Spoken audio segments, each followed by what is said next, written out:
I have a theory about why black women and white women are having such a hard time getting along, and it starts with a story.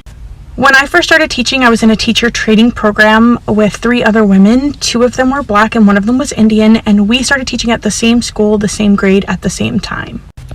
One of these women, a black woman, completely excelled. She did so much better than I did at literally everything. Classroom management, her test scores were high. She was excellent at literally everything. And something about her excellence didn't sit right with me. I just didn't feel good about it, and I couldn't figure out why I didn't feel good about it. It was internalized racism, but I didn't know that yet. So I had to sit with this idea of her being better than me and trying to figure out why it didn't feel good and feel comfortable for me. And of course, at the time, I didn't know that I needed to do the work of anti-racism, so I didn't think it was possibly because I could have internalized racism. I had to do a lot of study and thought about myself and what could possibly be making me feel this way about this woman. And here's what I discovered. Most of the media that I had consumed up to that point in my life had white people as the central characters.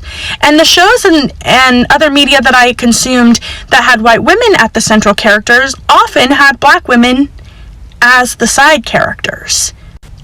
These black women's role in these movies was to assist the white women, support the white women, advise the white women, but never to rise above the white women.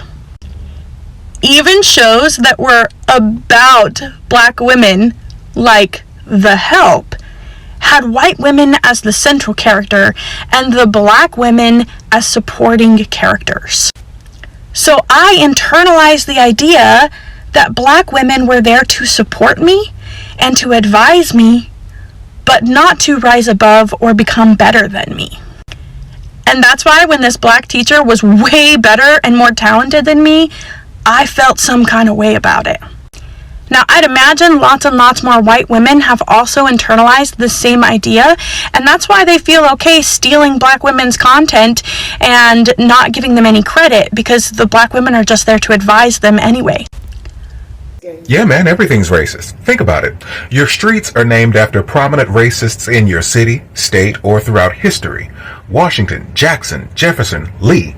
All slaveholders, all racists. Your schools, elementary, middle, and high school, are named after prominent members of your community who are probably racists.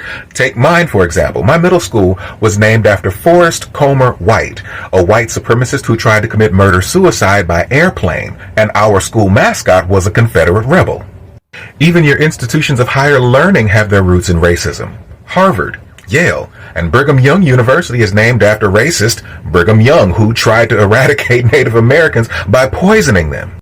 Traffic, racism. Instead of building highways in the most efficient ways, they ran them specifically through black and brown neighborhoods, and now we have traffic because of that. Seasonal allergies, racism.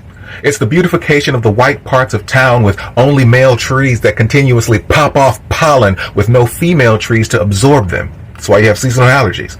Racism. Tipping, racism. White store owners didn't want to pay black employees anything, so they said, if your service is good, leave it up to the customer to pay you, and that's how we got tipping. Student loans, racism. College used to be free, that is until black people started going to college, and then now you have to pay, and if you can't pay, you take out a student loan. The prohibition on cannabis, racism. You see, it used to be legal, that is until white people wanted to demonize Mexicans, so they renamed cannabis marijuana, spelled with an H, to sound like Tijuana, so they could justify the mistreatment of Mexican people. That Ford truck you drive?